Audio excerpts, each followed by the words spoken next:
नाशिककरांसाठी एक महत्त्वाची बातमी आहे। नाशिकमधील गंगापूर धरण 70% भरलेले आहे। दारणा धरणातील पाणीसाठा देखील 52% पोहोचलेला आहे। भावली धरण 87% भरले।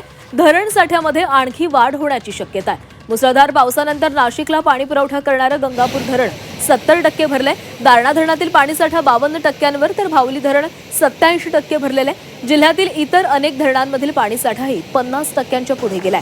धरणांच्या पाणलोट क्षेत्रामध्ये काल दिवसभर मुसळधार पाऊस झाला।